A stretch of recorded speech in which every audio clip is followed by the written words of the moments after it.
I'm sitting here with Mark Haddon of Beasley Radio Group, and we're here with the Georgia Association of Broadcasters Radio Talent Institute. Thank you so much for coming out here and talking to our students here today. Pleasure.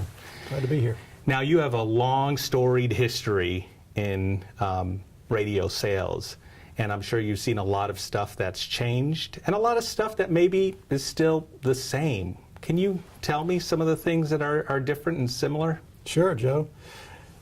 You're right. It seems like, as the saying goes, the more things change, the more they stay the same.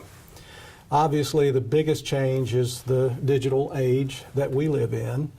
You know, if you go back from when I first started in radio, there was no such thing as that. But there were other technologies that were changing at the time. Cable TV was new.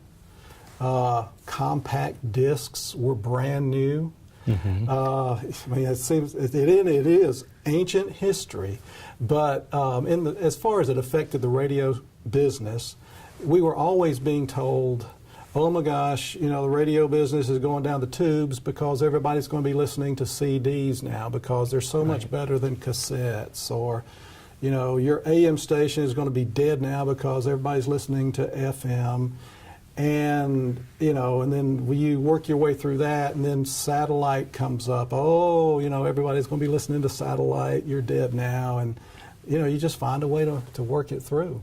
And now with the digital products that are on the market, many companies, ours one of them, have made the decision on the corporate level to jump in and become a part of that new age of communication. So we are actively marketing, you know, selling to our existing radio clients a whole new range of digital products now. And we're not alone. There are others that are doing that. And so it's important to keep up with the latest trends. And, you know, what's working now is going to be very much different than what it's going to be in a year from now, and 5 years, et cetera, et cetera. So you just have to keep an open mind and keep learning. Why does radio keep surviving, and why does it keep thriving?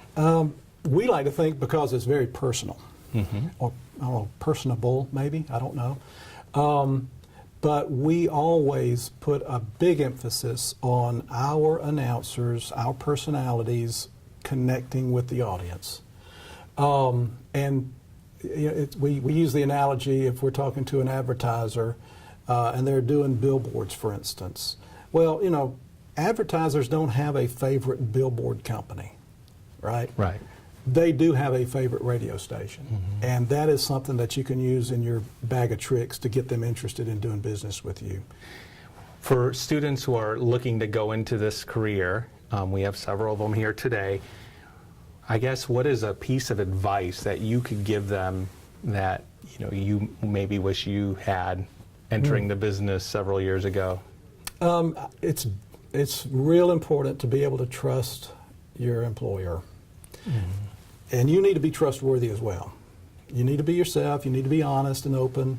There's going to be opportunities. There's going to be things that happen where you could just sweep it under the rug, or, you know, say something less than honest perhaps, but it's always best to be honest. Face up to, if you did something wrong, face the music, get it over with. And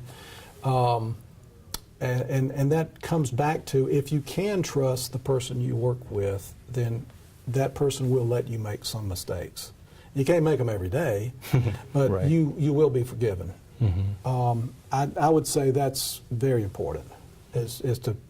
And one of the guys this morning mentioned it, you know, you're being interviewed, but you also need to be interviewing them and making sure that it's going to be the right fit. Right.